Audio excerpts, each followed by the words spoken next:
Okay guys, nandito po kami ngayon sa Cloud9 dito sa kanilang boardwalk.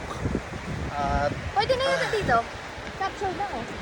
yung dito na tayo picture na raw kami. So pakita ko lang yung landscape.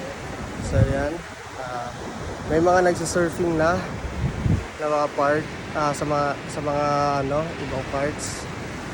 Kasi malakas na rin alon. Actually dito mas malakas yung alon sa left side niya. Malakas yung alon. Tsaka dito sa right side, sakto lang, pero yun. Feeling ko pag mga beginners dito nila tinuturuan pag nag-surfing. So yan guys, this is Boardwalk, Siargao.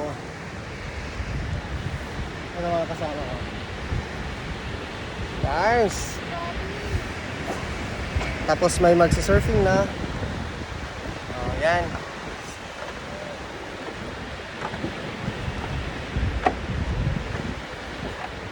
Yan tayo.